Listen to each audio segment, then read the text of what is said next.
Hello student, welcome to Brain Craft Academy. आज हम करेंगे एक्सरसाइज 1.1 का थर्ड क्वेश्चन से।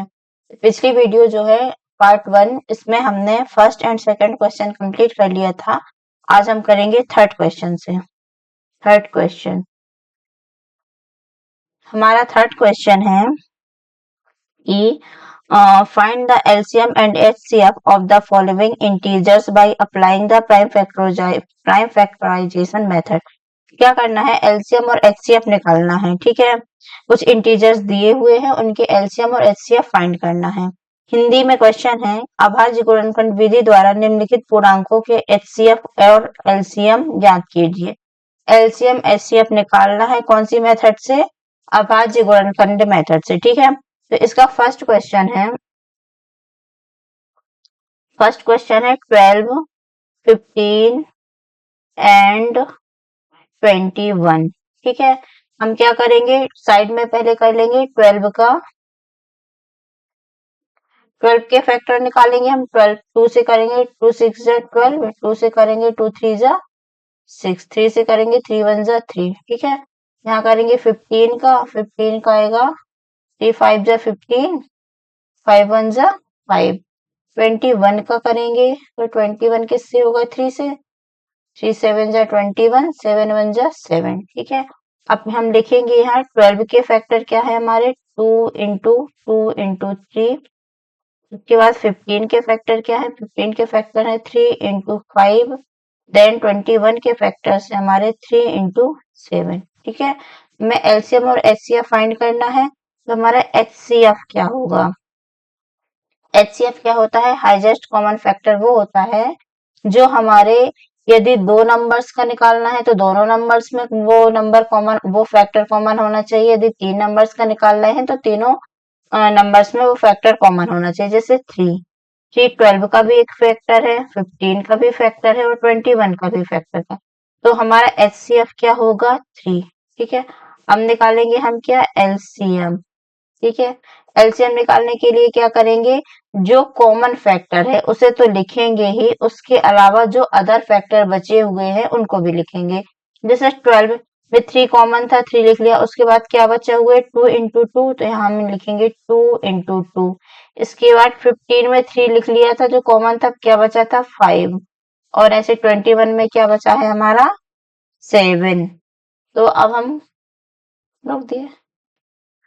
देखिए, मैं रोक के करूं या आप अपने से कर लेंगे? देखिए, इसका मल्टीप्लाई करेंगे 3 इंटू 2 इंटू 2 इंटू 5 इंटू 7, तो क्या आएगा? 402।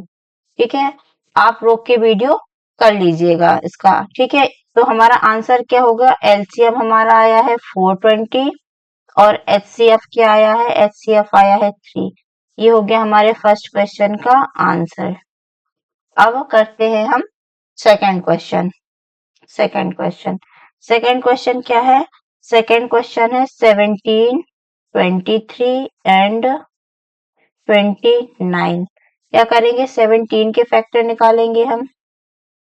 17 के फैक्टर्स क्या होंगे? 17 किससे डिवाइड होगा? 17 से ही होगा, क्योंकि 17 कैसा नंबर है? प्राइम नंबर है। तो 17 1 जा 17। ठीक है, 23 किससे होगा? 23 भी किसी से नहीं होगा, तो 23 भी प्राइम नंबर है, तो 23 1 जा 23। एंड 29 भी किसी से नहीं होगा, तो 29 1 जा 29। अब इसके फैक्टर्स लिखेंगे तो 17 के फैक्टर क्या है? 17।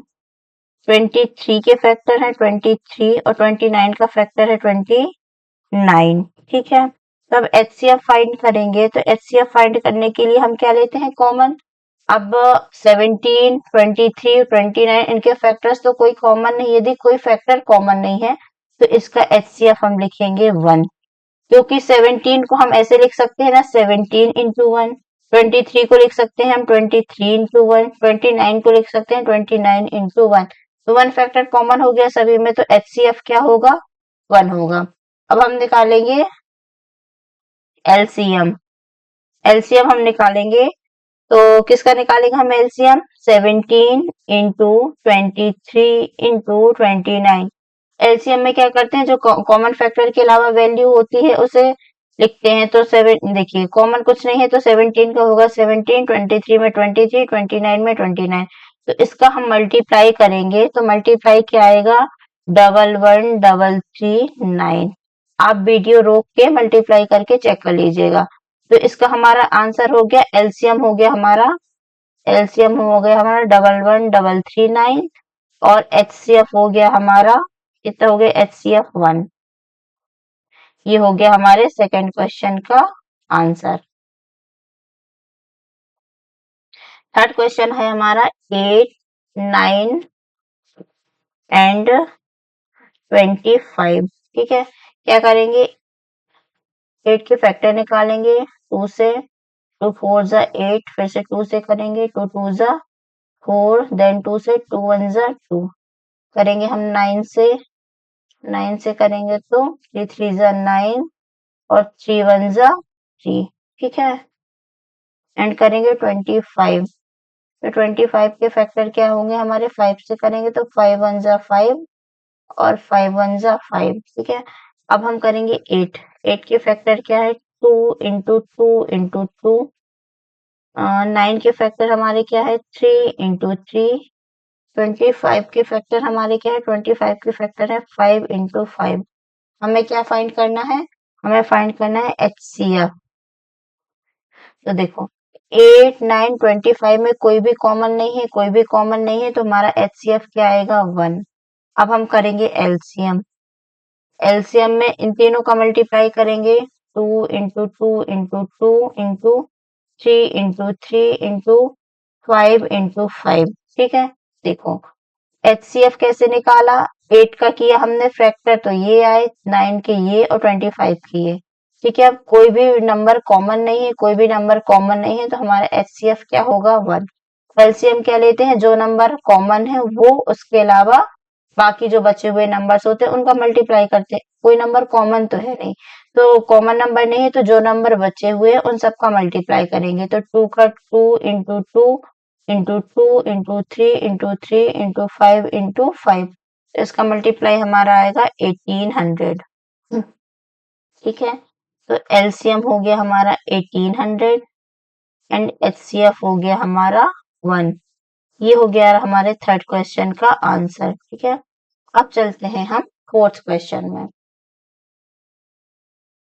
हमारा फोर्थ क्वेश्चन है, फोर्थ क्वेश्चन है, given the LCM 306, 657 equal 9, find LCM. ठीक है, क्वेश्चन क्या है, एचसीएफ दिया हुआ है, हमें दो नंबर्स दिए हुए हैं, उन दोनों नंबर्स का एचसीएफ दिया हुआ है 9 और एलसीएम हमें क्या करना है, फाइंड करना है। ठीक है, तो हम इसे कैसे करेंगे, देखो कैसे करेंगे, गिवन नंबर, नंबर क्या दिए हुए हैं, गिवन नंबर, नंबर हमें दिए हुए हैं 306 एंड 657। ठीक है, ये दोनों नंबर्स दिए हुए हैं हमें, और हमको क्या दिया हुआ है, एचसीएफ। दोनों नंबर का एचसीएफ कितना दिया हुआ है, 9 दिया है। ठीक है, एलसीएम हमको फाइंड करना है। तो एलसीएम फाइंड करने के लिए क्या करेंगे, लिखेंगे वी नो दैट। अच्छा, एक चीज और, ये जो गिवन नंबर है हमने इंग्लिश में लिखा है, हिंदी मीडियम वाले कर लेंगे कि दिया है। क्या दिया है, हमको ये नंबर्स दिए हुए हैं, एचसीएफ दिया हुआ है, एलसीएम फाइंड करना है। वी नो दैट, हिंदी वाले लिखेंगे हम जानते हैं कि, क्या जानते हैं हम, एक जो अभी हमने पढ़ी थी, जानते हैं ना कि LCM into, sorry HCF into LCM equal क्या होता है, प्रोडक्ट ऑफ टू नंबर्स,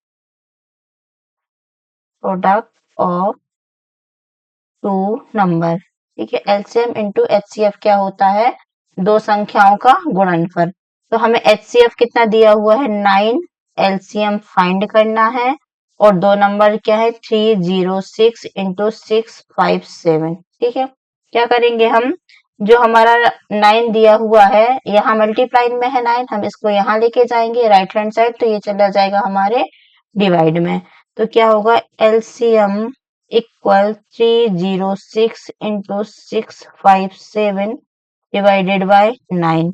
क्या करेंगे, 9 से 306 को डिवाइड करेंगे तो ये 9 से 30 को करेंगे तो 3 टाइम्स जाएगा, 9 3 जा 27, 3 आएगा तो 9 4 जा 36। अब क्या आया हमारा 34 इंटू 657, इसका मल्टीप्लाई करेंगे तो इसका मल्टीप्लाई हमारा आएगा 22338। क्या आएगा मल्टीप्लाई 22338। ये हो गया हमारा आंसर। अब चलते हैं हम फिफ्थ क्वेश्चन में।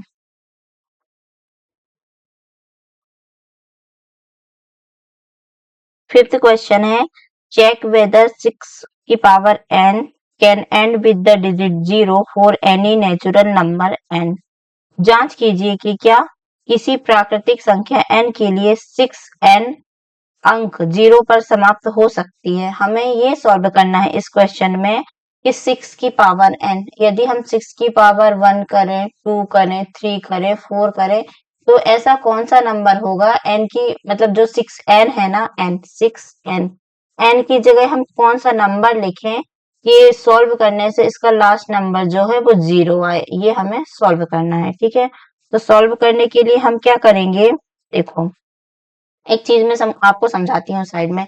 जैसे कि 10, 10 एक नंबर है, नंबर की लास्ट डिजिट क्या है, 0 है। तो यदि लास्ट डिजिट 0 है तो इसके हम फैक्टर करेंगे, 2 5 जा 10, 5 1 जा 5। देखो 100, 100 में भी लास्ट नंबर क्या है, डबल जीरो है, जीरो है ना लास्ट नंबर। तो ये 2 से करेंगे तो 50 टाइम्स जाएगा, 2 से करेंगे तो 25, 5 से करेंगे तो 5, और देन 5 से करेंगे तो 5। ठीक है, अब आप ये दोनों फैक्टर करने से आपको ये समझ में आ रहा होगा कि यदि किसी भी नंबर के लास्ट में 0 चाहिए, उसके फैक्टर में 2 एंड 5 आना चाहिए, क्योंकि जब हम 2 इंटू 5 करेंगे तभी तो 10 आएगा, तभी तो हमारा लास्ट में 0 आएगा।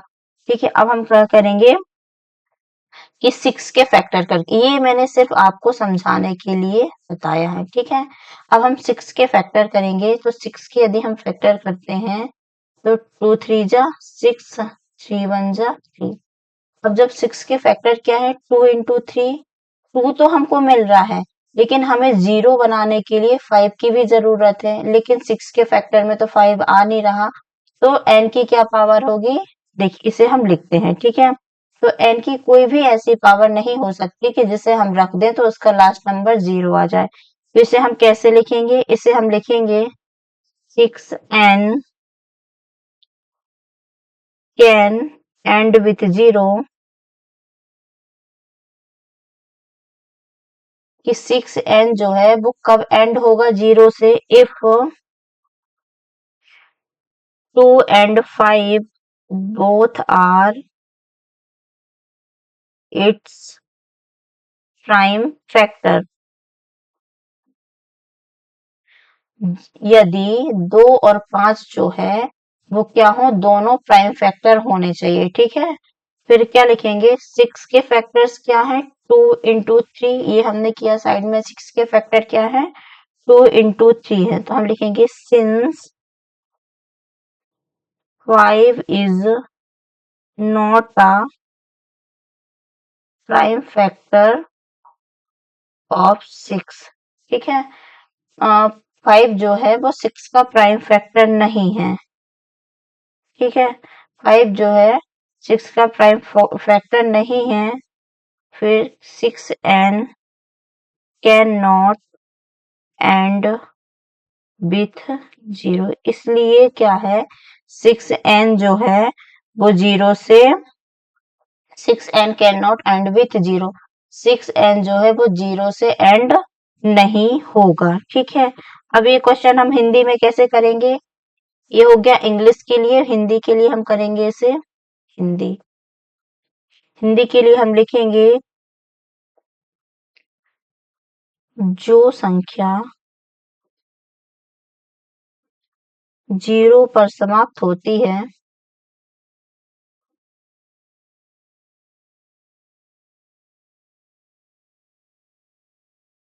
उसके अभाज्य गुणनखंड 2, 2 और 5, 2 और 5 के रूप में होते हैं, ठीक है। लेकिन हमारे 6 के फैक्टर क्या है, 2 इंटू 3, ठीक है। अब क्या लिखेंगे हम, क्या लिखेंगे कि 5 जो है 5, एक मिनट, इसको हम ऐसे लिखेंगे, 6 का अभाज्य गुणनखंड 5 नहीं है। फिर लिखेंगे इसलिए 6n जो है वो किसी भी मान n के लिए 0 पर समाप्त नहीं होगी, ठीक है। ये हो गया इंग्लिश मीडियम का, ये हो गया हिंदी मीडियम के लिए। अब चलते हैं हम 6 क्वेश्चन में। 6 क्वेश्चन है, explain why 7 into 11 into 13 plus 13 and 7 into 6 into 5 into 4 into 3 into 2 into 1 plus 5 are composite number, ठीक है। हिंदी में है, व्याख्या कीजिए कि ये जो नंबर्स हैं वो कैसी हैं, भाज्य संख्याएं हैं। हमारे नंबर क्या है, हमारा नंबर है, क्वेश्चन ने दिया है 7 into 11 into 13 plus 13 and second number क्या है, सेकेंड नंबर है 7 into 6 into 5 into 4 into 3 into 2 into 1 plus 5, ठीक है। क्या निकाला, हमें बताना है कि ये दोनों नंबर जो हैं कंपोजिट नंबर है। अब ये क्वेश्चन सॉल्व करने से पहले आपको पता होना चाहिए कि हमारे कंपोजिट नंबर क्या है।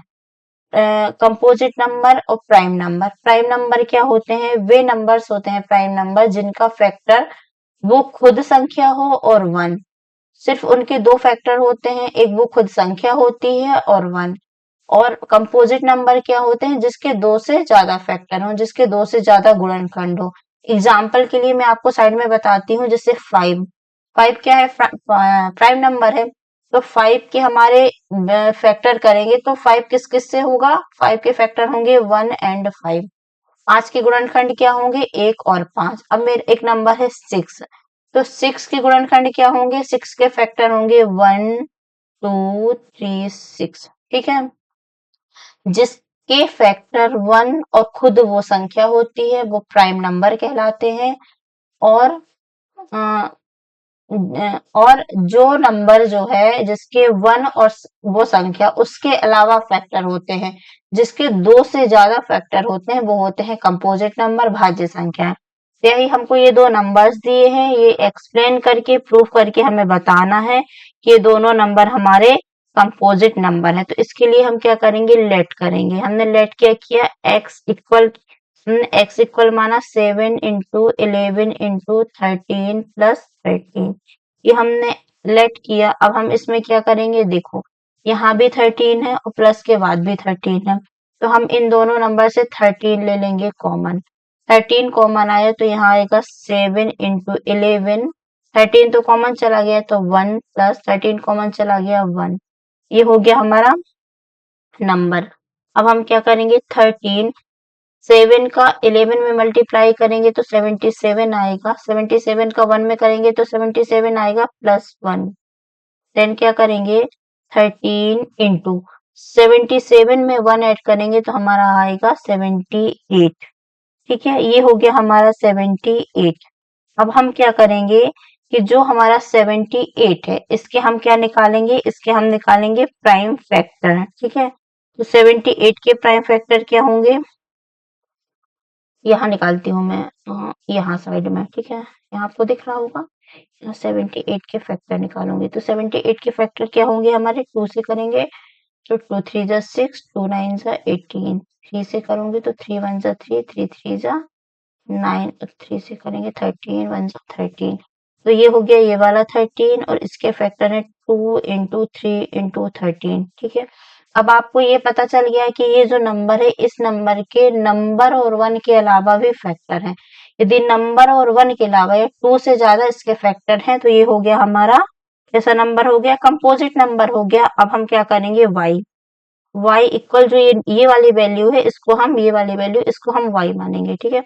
तो 7 into 6 into 5 into 4 into 3 into 1 plus 5, ठीक है। अब क्या करेंगे, हम इन दोनों नंबर से 5 कॉमन लेंगे, तो ये आएगा 7 इंटू 6 इंटू 5 कॉमन चला गया, 4 इंटू 3 इंटू 1 प्लस 5 कॉमन चला गया, तो आ गया हमारा 1, ठीक है। अब क्या करेंगे हम 5 इनका मल्टीप्लाई करें तो इनका मल्टीप्लाई आएगा 1008 और प्लस 1, ठीक है। ये हो गया 5 इंटू इसको ऐड करेंगे आएगा 1009। आप चाहो तो 1009 के फैक्टर भी निकाल सकते हो, वरना आप डायरेक्ट भी देख सकते हो कि इसका 1 और नंबर के अलावा भी फैक्टर है, 5 अलग फैक्टर है, तो इसके 1 और नंबर के अलावा भी फैक्टर है, तो ये हमारा कैसा हो गया, ये हो गया हमारा कंपोजिट नंबर। तो हम क्या लिखेंगे, हम लिखेंगे कि both numbers x and y have factors other than 1, ठीक है। therefore these number these numbers are composite number,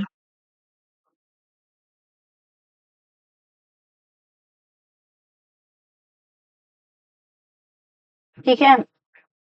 हम करेंगे अभी कि हिंदी में हम इसे क्या इंग्लिश में लिखेंगे, both numbers x and y have factors other than 1, these number are composite number, ठीक है। इसे हम हिंदी में कैसे लिखेंगे, हम हिंदी में लिखेंगे कि संख्याएं हिंदी में हम लिखेंगे संख्याएं x एवं y के एक के अलावा अन्य गुणनखंड हैं,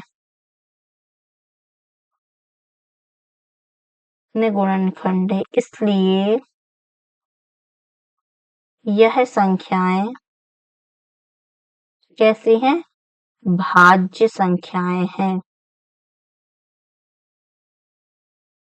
सॉल्यूशन तो सेम ही रहेगा, ठीक है। इंग्लिश मीडियम वाले ये इंग्लिश से लिख लेंगे, हिंदी मीडियम वाले ये हिंदी से लिख लेंगे। अब चलते हैं हम नेक्स्ट 7th क्वेश्चन में। हाँ, 7th क्वेश्चन है हमारा, किसी खेल के मैदान के चारों ओर एक वृत्ताकार पथ है, ठीक है। एक खेल का मैदान है ये, ठीक है, इसके चारों ओर क्या है हमारा, वृत्ताकार पथ है। एक मिनट यहाँ समझाते, ये क्या है, खेल का मैदान है, इसके चारों ओर क्या है, एक वृत्ताकार पथ है, ठीक है। क्या है, इस मैदान का एक चक्कर लगाने में सोनिया को 18 मिनट लगते हैं, जबकि इसी मैदान का एक चक्कर लगाने में रवि को 12 मिनट लगते हैं। मान कीजिए कि वे दोनों एक ही स्थान और एक ही समय पर चलना प्रारंभ करते हैं, एक ही दिशा में चलते हैं, कितने समय बाद वे पुनः प्रारंभिक स्थान पर मिलेंगे, ठीक है। हमारा क्वेश्चन है, there is a circular path around a sports field, Sonia takes 18 minute to drive 1 round of the field. Question क्या है कि सोनिया जो है उसे एक राउंड कंप्लीट करने में 18 मिनट लगते हैं, while Ravi takes 12 minute for the same, और रवि जो है उसको एक राउंड कंप्लीट करने में 12 मिनट लगते हैं। Suppose they both start at the same point and the same time, यदि वो दोनों एक ही पॉइंट से स्टार्ट करते हैं और सेम टाइम पर स्टार्ट करते हैं, तो then go in the same direction, और एक ही दिशा में, after how many minutes will they meet again at the starting point, तो वो दोनों एक ही जगह पर कितने मिनट बाद मिलेंगे, हमें ये बताना है। मान लिया कि ये है हमारा रवि और ये है सोनिया, ठीक है। रवि यहाँ से राउंड लगाता है एक चक्कर सोनिया लगाती है, ठीक है। तो सोनिया को 18 मिनट लगते हैं, रवि को 12 मिनट लगते हैं। सोनिया को ज्यादा टाइम लगता है राउंड कंप्लीट करने में, और रवि को कम टाइम लगता है। तो हमें ये बताना है कि सोनिया और रवि वापस इसी पॉइंट पर कितने मिनट बाद दोबारा मिलेंगे, ठीक है। तो हमें ये करने के लिए क्या करेंगे, हम दोनों का निकालेंगे एलसीएम, ठीक है। कैसे, हम क्वेश्चन में लिखेंगे the minimum the minimum time they will meet is the LCM of 12 and 18। जो उनको दोबारा मिलने में मिनिमम टाइम लगेगा वो क्या होगा, 12 और 18 का क्या होगा, एलसीएम होगा। तो 12, यहाँ हम 12 का एलसीएम निकालेंगे, 12 के फैक्टर निकालेंगे तो क्या होगा, 2 3 जा 6, सॉरी 2 6 जा 12, 2 3 जा 6 और 3 1 जा 3। ठीक है, और 18 के फैक्टर निकालेंगे तो 18 के फैक्टर क्या होगा, 2 9 जा 18, 3 3 जा 9 एंड 3 3 जा 3 1 जा 3। तो 12 के फैक्टर हो गए 2 इंटू 2 इंटू 3। ठीक है, 18 के फैक्टर हो गए हमारे 2 इंटू 3 इंटू 3। अब क्या करेंगे हम, एलसीएम निकालेंगे हम 12 एंड 18 का। तो क्या आएगा, हमारा नंबर्स आएंगे 2 इंटू 2 इंटू ये वाला 2 इंटू 3 इंटू 3 इंटू 3। ठीक है, तो इसका मल्टीप्लाई क्या होगा हमारा, इसका मल्टीप्लाई होगा हमारा 36। ठीक है, तो 36 मिनट। ठीक है, तो सोनिया और जो रवि है वो कितने टाइम बाद मिलेंगे, 36 मिनट बाद मिलेंगे। तो हम क्या लिखेंगे, हम लिखेंगे कि Sonia and Ravi meet at starting point after 36 minutes. ठीक है, हिंदी में हम इसको क्या लिखेंगे, हिंदी में लिखेंगे कि सोनिया और रवि जो है वो पुनः प्रारंभिक स्थान पर 36 मिनट बाद मिलेंगे। ठीक है, हो गया। Thank you for watching, like and subscribe please. Thank. क्या क्या लिखेंगे हम, हिंदी में लिखेंगे कि सोनिया एवं रवि पुनः प्रारंभिक स्थान पर 36 मिनट बाद मिलेंगे। ठीक है, हो गया। Thank you.